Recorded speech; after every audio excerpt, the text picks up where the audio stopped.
الله الله الله الله الله هدي محمد صلى الله عليه وسلم وشر الأمور محدثاتها وكل محدثة بدعة وكل بدعة ضلالة وكل ضلالة في النار.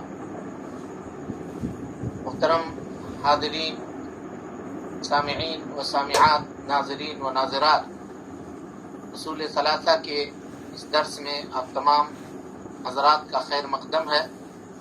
اللہ رب العالمین ہمارے اس مل بیٹھنے کو قبول فرمائے، علم نافع ہمیں اور آپ کو عطا فرمائے، اور جو علم اللہ رب العالمین ہمیں اور آپ کو دے اس پر عمل کرنے، اس کی دعوت عام کرنے اور اس کے راستے میں آنے والی مصیبتوں کے اوپر اللہ رب العالمین ہمیں اور آپ کو صبر کرنے کی توفیق نصیب فرمائے.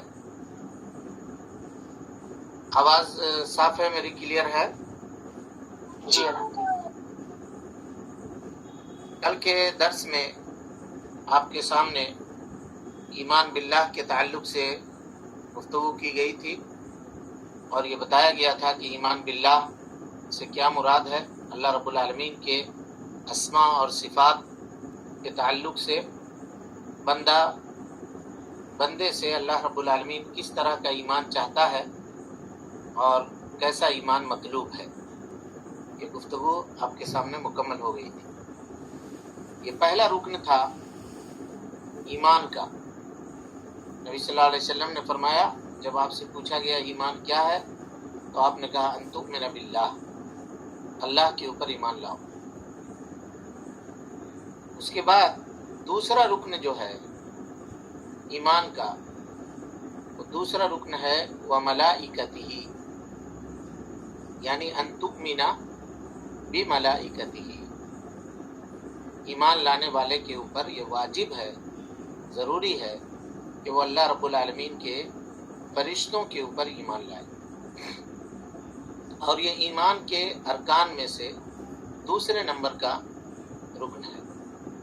اللہ رب العالمین کا ارشاد گرامی ہے، آمن الرسول بما انزل الیہ من ربہ والمؤمنون کل آمن باللہ وملائکتہ وکتبہ ورسلہ. آمن الرسول، رسول ایمان لے آئے، بما انزل الیہ والمؤمنون، اور مومنین بھی ایمان لے آئے. کل آمن باللہ، یہ سارے لوگ اللہ کے اوپر ایمان لاتے ہیں، وملائکتہ، اس کے فرشتوں کے اوپر ایمان لاتے ہیں، اور اس کے رسولوں کے اوپر ایمان لاتے ہیں. گویا اس آیت کریمہ میں اللہ رب العالمین نے مومنین کے صفات میں سے ایک اہم صفت کا تذکرہ فرمایا کہ وہ فرشتوں کے اوپر ایمان لاتے ہیں. جہاں اللہ کے اوپر ایمان لاتے ہیں، ساتھ ہی ساتھ فرشتوں کے اوپر بھی ایمان لاتے ہیں. پتہ یہ چلا کہ ایمان کے ارکان میں سے ایک رکن، اور جیسا کہ ہم نے بتایا کہ دوسرے نمبر کا رکن ایمان باللہ کے بعد اللہ رب العالمین کے فرشتوں کے اوپر ایمان لانا ہے، اور یہ ایک عظیم رکن ہے ایمان کے ارکان میں سے.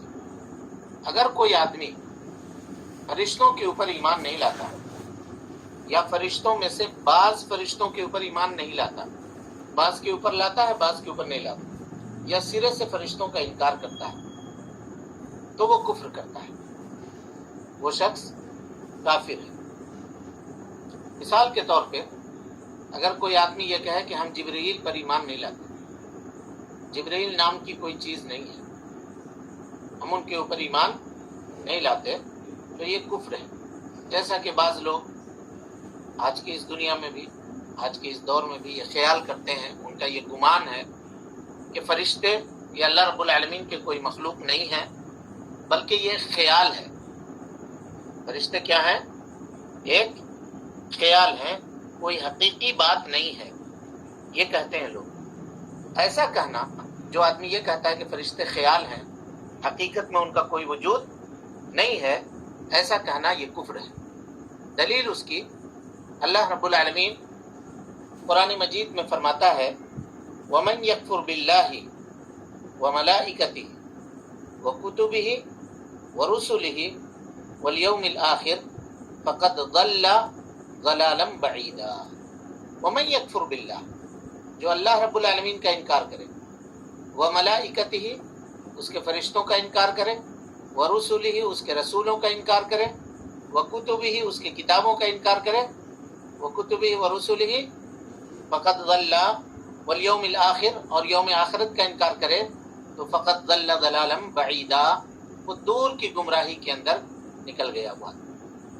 آیت میں اللہ رب العالمین نے فرشتوں کے انکار کو کفر کہا ہے، ومن یکفر باللہ وملائکتہ، یکفر، کفر کا، اور اسی طریقے سے انکار کرنے کو ضلال بعید سے تعبیر کیا ہے، یعنی دور کی گمراہی میں نکل گیا ہے نا۔ ملائکہ یہ جمع ہے ملک کی، ملک کی جمع ملائکہ ہے۔ قرآن مجید میں اللہ رب العالمین کی آیت ہے کہ اللہ تعالی جعل الملائکۃ رسلا ومن الناس، اللہ رب العالمین نے اپنے فرشتوں میں سے کچھ کو رسول بنایا اور انسانوں میں سے۔ رسول بنانے کا مطلب یہ ہے کہ فرشتے اللہ رب العالمین کا پیغام لے کر کے انبیاء علیہم السلام کے پاس آیا کرتے تھے، جیسے قرآن مجید کو لے کر کے اور جتنی آسمانی کتابیں ہیں ان کو لے کر کے اترنے والے حضرت جبریل علیہ السلام تھے۔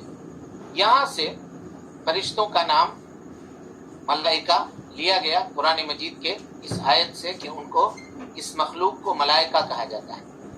قرآن مجید نے ان کو ملائکہ سے تعبیر کیا ہے۔ فرشتے یہ عالم غیبی کے مخلوق ہیں جن کے تعلق سے اللہ رب العالمین نے ہم کو خبر دی ہے کہ وہ غیبی مخلوق ہے، اور اللہ رب العالمین کے مخلوقات میں سے ایک ایسی مخلوق ہے کہ اللہ تعالیٰ نے ان کے اجسام کو بھی، ان کے جسموں کو بھی پیدا کیا، لیکن ان کا جسم نورانی جسم ہے، لطیف اور باریک جسم ہے، جو انسان کو نظر نہیں آتا، انسان کو دکھتا نہیں ہے۔ اسی طریقے سے اللہ رب العالمین نے یہ بیان فرمایا کہ فرشتے لا یعصون اللہ ما امرہم ویفعلون ما یؤمرون، اللہ رب العالمین کی نافرمانی نہیں کرتے فرشتے، جو حکم اللہ رب العالمین نے ان کو دیا ہے اسی کو مانتے ہیں، اسی کے مطابق وہ عمل کرتے ہیں۔ نافرمانی کا جذبہ یا نافرمانی کی کیفیت فرشتوں کے اندر نہیں ہے، اللہ رب العالمین نے اس چیز سے، نافرمانی کی صفت سے ان کو بری رکھا ہے۔ اسی طریقے سے اللہ رب العالمین نے ان کو نور سے پیدا کیا، فرشتوں کو کس سے پیدا کیا؟ نور سے پیدا کیا، اور یہ بتایا کہ کائنات میں تصرف کا کوئی حق کسی فرشتے کو نہیں ہے، نہ تو جبرائیل کسی کو علیہ السلام شفا یابی دے سکتے ہیں، اور نہ وہ کسی کو بیمار بنا سکتے ہیں۔ جبرائیل نہ تو کسی کو بچا سکتے ہیں، یا آج کل کے زمانے میں، گزشتہ زمانے میں، زمانہ جاہلیت میں لوگ فرشتوں کی عبادت کرتے تھے، جیسا کہ اللہ رب العالمین نے قرآن مجید میں فرمایا وَجَعَلَ الْمَلَائِكَةَ هُمْ عِبَادُ الرَّحْمَنِ إِنَاثًا، ان لوگوں نے فرشتوں کو کہا کہ یہ اللہ رب العالمین کی بیٹیاں ہیں۔ اللہ تعالیٰ کہتا ہے اَشَهِدُوا خَلْقَهُمْ، جب فرشتوں کو اللہ رب العالمین پیدا کر رہا تھا تو کیا یہ لوگ موجود تھے؟ سَتُكْتَبُ شَهَادَتُهُمْ وَيُسْأَلُونَ، اللہ رب العالمین ان کی اس گواہی کو لکھ رہا ہے کہ وہ فرشتوں کو اللہ رب العالمین کی بیٹیاں کہہ رہے ہیں، ان کو لکھ رہا ہے، وَيُسْأَلُونَ، اور قیامت کے دن ان سے پوچھے گا کہ تم کیا موجود تھے جب ہم فرشتوں کو بنا رہے تھے؟ تم کہتے ہو کہ فرشتے مرد ہیں کہ عورت ہیں، یا اللہ رب العالمین کی بیٹیاں ہیں؟ اللہ تعالیٰ کہتا ہے کہ یہ انسان اپنے لیے تو بیٹیوں کو پسند نہیں کرتا۔ وَإِذَا بُشِّرَ أَحَدُهُمْ بِالْأُنثَىٰ، جب ان کو یہ خوشخبری دی جاتی ہے کہ تمہارے گھر میں بیٹی پیدا ہوئی ہے، ظَلَّ وَجْهُهُ مُسْوَدًّا وَهُوَ كَظِيمٌ، چہرہ اس کا کالا پڑ جاتا ہے، سیاہ پڑ جاتا ہے، عار کے اور شرم کے، اور اللہ رب العالمین کے لیے وہ بیٹیاں ثابت کرتا ہے۔ اب اپنے لیے چاہتا ہے کہ بیٹا ہو. مشرکین مکہ کا حال بیان کیا اللہ رب العالمین نے کہ وہ اپنے لیے چاہتے ہیں کہ ان کو بیٹا ہو، اور اللہ تعالیٰ کے لیے یہ بیٹیاں ثابت کرتے ہیں. آج کل کے زمانے میں بھی جو لوگ مزار وغیرہ پہ یقین رکھتے ہیں اور ان لوگوں کے پاس جا کر کے تعویذ اور گنڈے کرواتے ہیں، اکثر تعویذ اور گنڈے کے اندر جب آپ کھول کر کے اس میں دیکھیں گے تو اس میں لکھا رہے گا یا جبریل المدد، یا اسرافیل المدد، یا فلاں المدد، یا فلاں کسی فرشتے کا نام لے کر کے مدد یہ لکھ کر کے تعویذ کے اندر ڈالا جاتا ہے. یہ سب شرک اکبر کے اقسام میں سے ایک قسم ہے کہ فرشتوں کو آپ نے کائنات کے اندر تصرف کرنے والا، کائنات کو چلانے والا مان لیا، اور یہ مان لیا کہ وہ حق جو اللہ رب العالمین کا ہے کہ وہ کائنات کو چلاتا ہے، وہی جس کو چاہتا ہے بیمار کرتا ہے، وہی جس کو چاہتا ہے شفا یابی دیتا ہے. ایسا کرنے کا حق کچھ فرشتوں کو بھی حاصل ہے. تو ایسا کرنا یہ شرک ہے اور انسان کو دائرہ اسلام سے خارج کر دیتا ہے. یہ بات سمجھ میں آ گئی کہ فرشتوں کو کوئی اختیار نہیں ہے کائنات کے بارے میں. ان کو صرف اتنا کام کرنا آتا ہے جتنا اللہ رب العالمین نے ان کو حکم دیا ہے، اور اس میں وہ غلطی نہیں کرتے. اس میں وہ غلطی نہیں کرتے ہیں. اللہ رب العالمین کے حکم کے مطابق جو اللہ نے کہا اس کو کر دیتے ہیں، بس. اس کے علاوہ اور ان کا دوسرا کوئی کام نہیں ہے. یعنی غلطی وہ نہیں کرتے ہیں. دوسرا کیا کیا کام ہے اس کی تفصیل آپ کے سامنے آ رہی ہے. جیسا کہ ہم نے یہ بتایا کہ فرشتے اللہ رب العالمین کے حکم کے تابع ہیں، اللہ رب العالمین کے دیے گئے حکم کے اوپر عمل کرتے ہیں. اسی طریقے سے اللہ رب العالمین نے ایک خاص صفت فرشتوں کے اندر یہ پیدا کی ہے کہ وہ کسی کی بھی شکل کو اختیار کر سکتے ہیں حقیقی طور پر. مثال کے طور پہ جیسے حضرت جبرائیل امین نبی صلی اللہ علیہ وسلم کے پاس انسانی شکل میں تشریف لاتے تھے. حدیث جبریل کو آپ نے سنا. اور کبھی کبھی صحابی رسول حضرت دحیہ کلبی رضی اللہ تعالی عنہ کی شکل میں بھی حضرت جبرائیل امین اللہ کے نبی جناب محمد رسول اللہ صلی اللہ علیہ وسلم کے پاس نازل ہوئے، اترے. یہاں پہ اللہ تعالیٰ نے یہ سمجھنا ہے کہ اللہ تعالیٰ نے ان کو یہ پاور دے رکھا ہے، یہ قدرت دے رکھا ہے، ان کو یہ اختیار دے رکھا ہے اللہ کے حکم سے کہ وہ انسانوں میں سے کسی کی شکل اختیار کر سکتے. ایک مسئلہ ہے یہاں پہ جس کی وضاحت ہم آپ کے سامنے ضروری رکھ دینا ضروری سمجھتے ہیں. وہ یہ کہ حضرت جبرائیل امین کا انسانی شکل کو اختیار کرنا، چاہے وہ کسی اجنبی کی شکل ہو جیسا کہ حدیث جبریل میں ہے. صحابہ نے کہا کہ ان کے کپڑے بہت سفید تھے، سر کے بال نہایت سیاہ تھے، مدینے کے بھی نہیں تھے. مطلب یہ کہ دور سے کہیں آ رہے تھے لیکن سفر کی نشانی ان کے چہرے سے، ان کے کپڑے سے، ان کے لباس سے ظاہر نہیں تھی. تو کسی اجنبی کی شکل انسان کی حضرت جبرائیل امین نے اختیار کی تھی. جب چلے گئے تو نبی صلی اللہ علیہ وسلم نے فرمایا ھذا جبریل، یہ جبریل تھے، اتاکم یعلمکم دینکم، تم کو تمہارا دین سکھانے کے لیے آئے تھے. حدیث ابھی آ رہی ہے اس کے بعد، تو وہاں ہم تفصیل اس کی پڑھیں گے. یہاں جو استدلال ہے اس کو سمجھیے. اب کچھ لوگ سیریل کے اندر، ٹی وی کے اندر، پروگرامز کے اندر کسی کی شکل کی نمائش کرتے ہیں.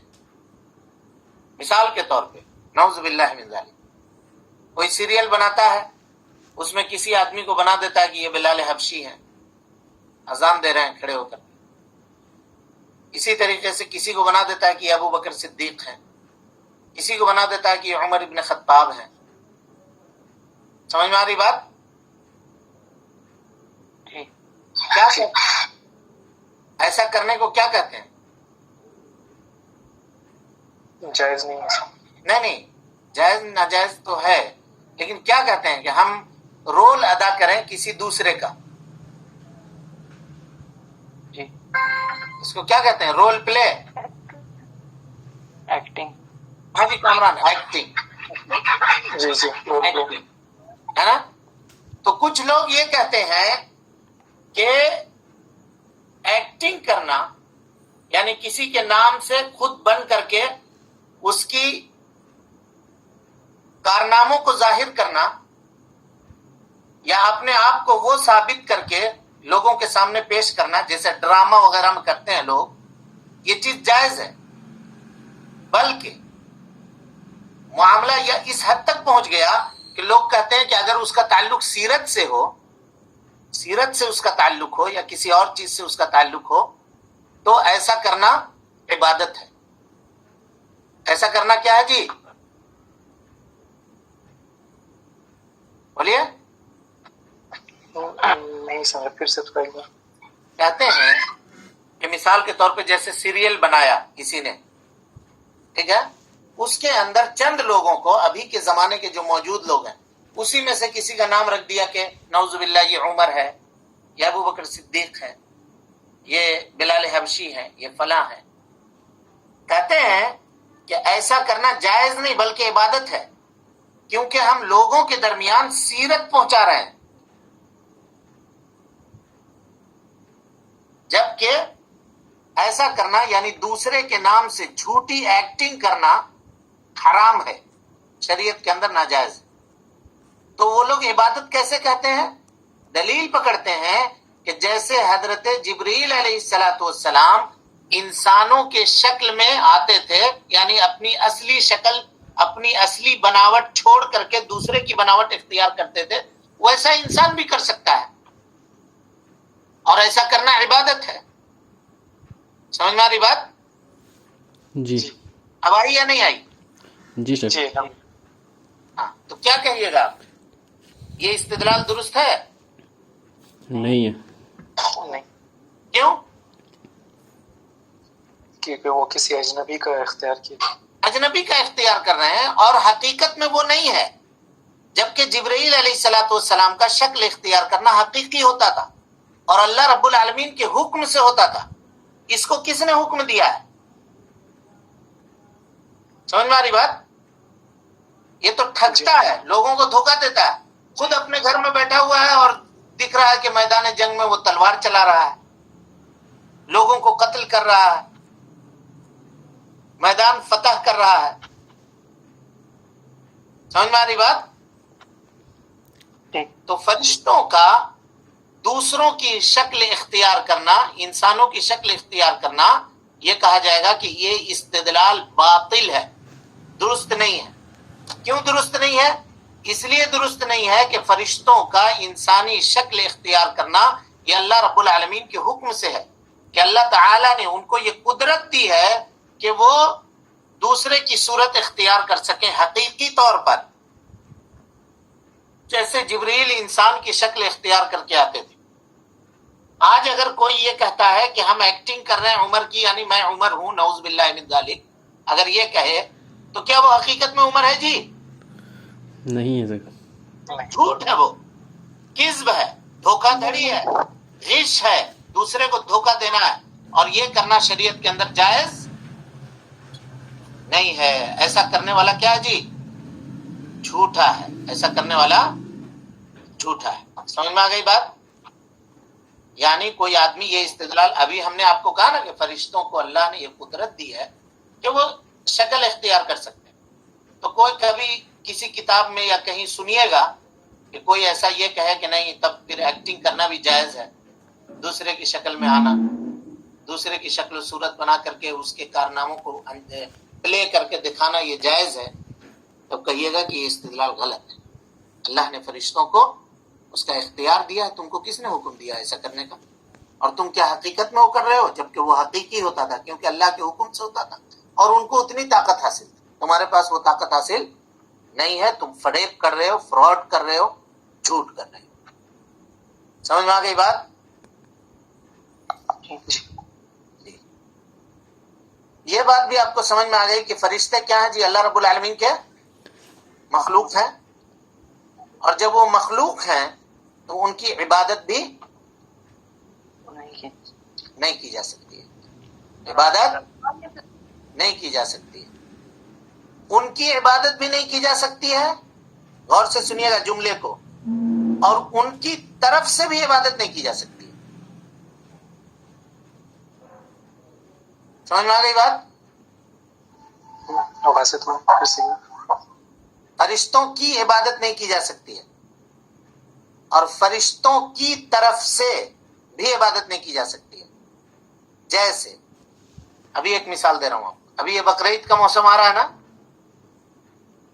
جی بہت سارے لوگوں کو ہم نے دیکھا ہے، بہت سارے لوگوں، بلکہ لائیو چلاتے ہیں وہ لوگ پروگرام، ہم اس کا نام نہیں لینا چاہتے ہیں. ٹی وی چینل چلاتے ہیں بہت بڑا، پوری دنیا میں مشہور ہے ان کا چینل، لاکھوں کروڑوں لوگ دیکھتے ہیں. وہ 3-4 بکروں کو کسی کو جبرائیل علیہ السلام کے نام پہ جبرائیل علیہ السلام کی طرف سے ذبح کر رہے ہیں، نبی صلی اللہ علیہ وسلم کی طرف سے کر رہے ہیں، ابو بکر صدیق کی طرف سے کر رہے ہیں، جبرائیل علیہ السلام کی طرف سے کر رہے ہیں. سمجھ میں آئی بات؟ جی حج کے موسم میں کسی شخص نے یہ سوال کیا کہ میں نے نیت کی ہے کہ میں جبرائیل علیہ السلام کی طرف سے حج کروں، میرا یہ حج جبرائیل علیہ السلام کی طرف سے ہے. تو مفتی صاحب نے یہ جواب دیا کہ آپ کا جبرائیل علیہ السلام کی طرف سے حج کی نیت کرنا درست نہیں. البتہ آپ جو حج کر رہے ہیں اس کا ثواب آپ کو مل جائے گا، اور یہ حج آپ کی طرف سے ہو جائے گا. کس کی طرف سے؟ جو آدمی کر رہا ہے اس کی طرف سے ہو جائے گا. کیونکہ قاعدہ یہ ہے کہ اگر کوئی آدمی حج کی نیت ایسے کرے کہ دوسرے کی طرف سے جائز نہیں ہو رہا ہو تو وہ حج کرنے والے کی طرف لوٹ جائے گی. مثال کے طور پہ کوئی آدمی حج نہیں کیا ہے، اپنا حج نہیں کیا ہے، اور وہ دوسرے کی طرف سے حج بدل کے لیے جا رہا ہے، تو جو حج بدل کے لیے اس کو بھیج رہا ہے اس کا حج نہیں ہوا، جو کرنے کے لیے جا رہا ہے اس کا حج ہو جائے گا. سمجھ میں آئی بات؟ جی سمجھ گئے مسئلے کو؟ تو فرشتے اللہ رب العالمین کی مخلوقات میں سے ایک مخلوق ہے، ان کی عبادت نہیں کی جائے گی اور ان کی طرف سے بھی عبادت نہیں کی جائے گی، ان کے جانب سے بھی عبادت نہیں کی جائے گی. کوئی کہے گا ہم جبرائیل امین کی طرف سے صدقہ کر رہے ہیں، کوئی کہے گا ہم ان کی طرف سے قربانی کر رہے ہیں، کوئی حج کر رہا ہے ان کی طرف سے. یہ سارے کے ساری چیزیں ناجائز اور درست ہیں، ایسا کرنا جائز نہیں.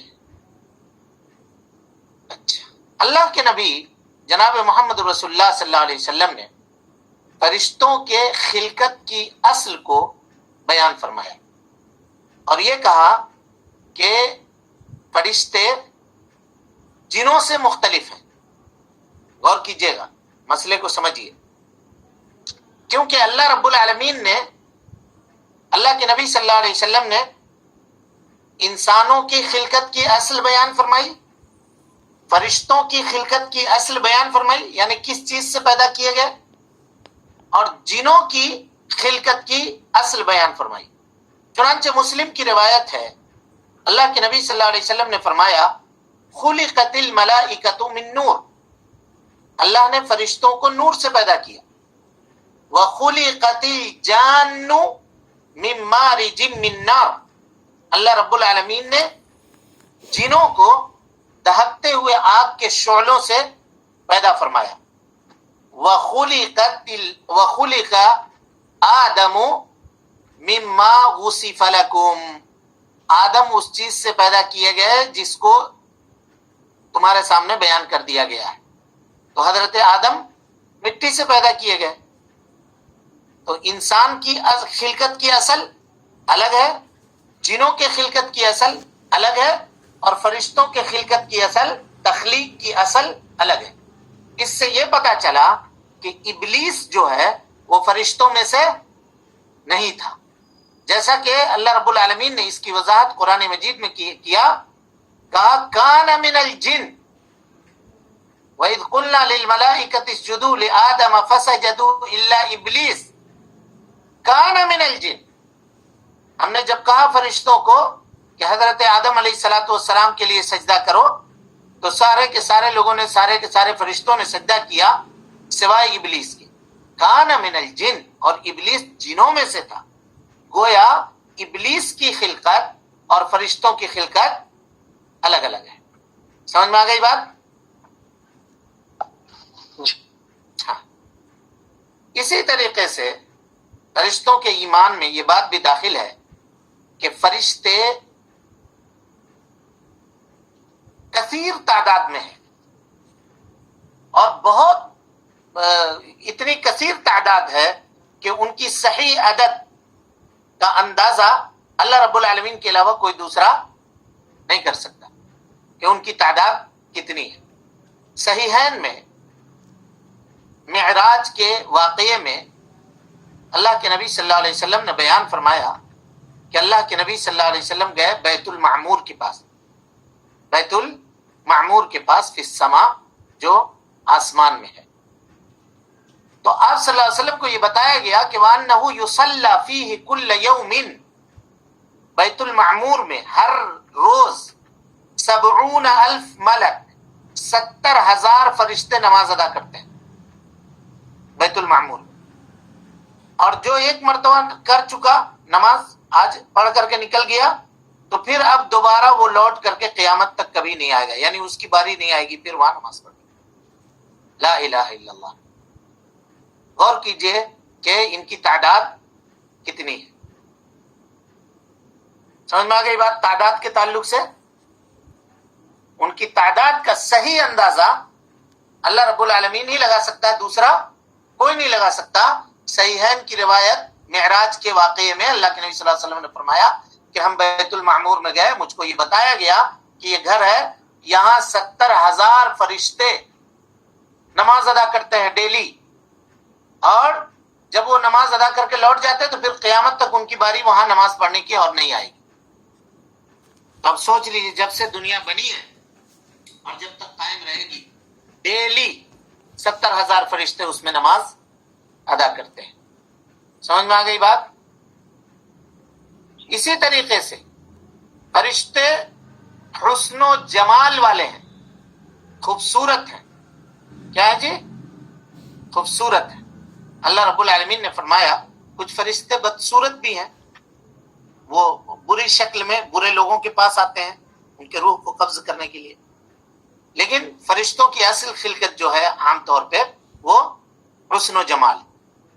نبی اللہ رب العالمین نے قرآن مجید میں فرمایا سورہ نجم میں، علمہ شدید القوی، حضرت جبریل کی وصف بیان کی کہ وہ مضبوط قوت کے مالک ہیں، یعنی اللہ رب العالمین نے اپنے پیغام قرآن مجید کو اپنے نبی تک اتارنے کے لیے جس فرشتے کا انتخاب کیا تھا وہ قوت بازو میں نہایت مضبوط تھا، یعنی آسمان سے لے کر کے زمین تک آنے میں کسی کی مجال نہیں تھی کہ ڈرا دھمکا کر کے حضرت جبریل امین کو کوئی چیز تبدیل کر دے یا کسی کے پریشر میں وہ آ جائے۔ شدید القوا، سخت مضبوط طاقت کے مالک تھے وہ۔ ذو مرتن فاستوى، حضرت عبداللہ ابن عباس کہتے ہیں ذو مرتن کا معنی آیت میں ذو منظر حسن، یعنی حسن و جمال میں اپنی انتہا کو پہنچے ہوئے۔ ٹھیک ہے؟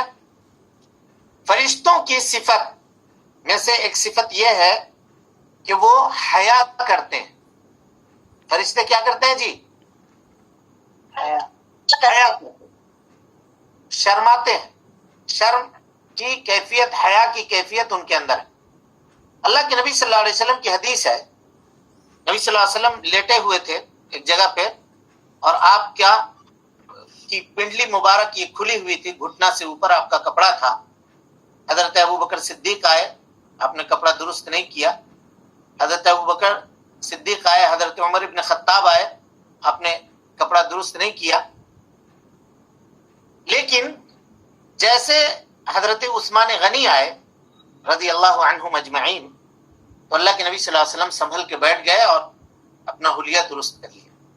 اس وقت آپ صلی اللہ علیہ وسلم نے فرمایا تھا، کیا میں الا استحی من رجل، کیا میں اس آدمی سے حیا نہ کروں تستحی منہ الملائکہ، جس سے فرشتے حیا کرتے ہیں۔ اس سے کیا پتا چلا اس حدیث سے کہ فرشتوں کے اندر حیا کی صفت پائی جاتی ہے، فرشتوں کے اندر حیا کی صفت پائی جاتی ہے۔ سمجھ میں آ گئی بات؟ اسی طریقے سے فرشتوں کا ٹھکانہ کہاں ہے، وہ رہتے کہاں ہیں؟ تو ان کا ٹھکانہ آسمان میں ہے، فرشتے آسمان میں رہتے ہیں۔ دلیل اس کی اللہ رب العالمین فرماتا ہے تنزل الملائکۃ والروح فيها بإذن ربهم من كل أمر سلام هي حتى مطلع الفجر. لیلۃ القدر میں فرشتے اترتے ہیں. تنزل کہنا یعنی اترتے ہیں، اوپر سے اترنا، اس کا مطلب یہ ہے کہ وہ زمین میں نہیں ہے، آسمان میں ہے، جہاں سے وہ نازل ہوتے ہیں، اترتے ہیں. ایمان بالملائکہ اس کے لیے ضروری ہے کہ 4 چیزیں اس کے اندر پائی جائیں. ایمان بالملائکہ 4 چیزوں کے اوپر ایمان لانے سے فرشتوں کے تعلق سے مکمل ہوتا ہے. وہ 4 چیزیں کیا ہیں اور کس طرح سے ان کے اوپر ایمان لانا ہے، انشاءاللہ وہ کل کے درس میں اس کی وضاحت آپ کے سامنے کریں گے. آج کے درس کے تعلق سے کسی کوئی سوال ہے؟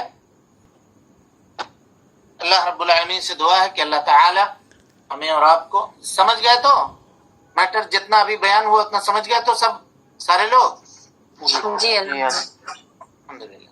اللہ رب العالمین سے دعا ہے کہ اللہ تعالی ہمیں اور آپ کو حسن عمل کی توفیق دے، ہماری اصلاح فرمائے، جب تک زندہ رکھے دین اسلام پہ زندہ رکھے، اور جب اٹھائے ایمان سے اٹھائے، ایمان کی حالت میں ہمارا خاتمہ فرمائے. آمین. وآخر دعوانا ان الحمدللہ رب العالمین. والسلام علیکم ورحمۃ اللہ وبرکاتہ. اللہ اللہ اللہ اللہ اللہ اللہ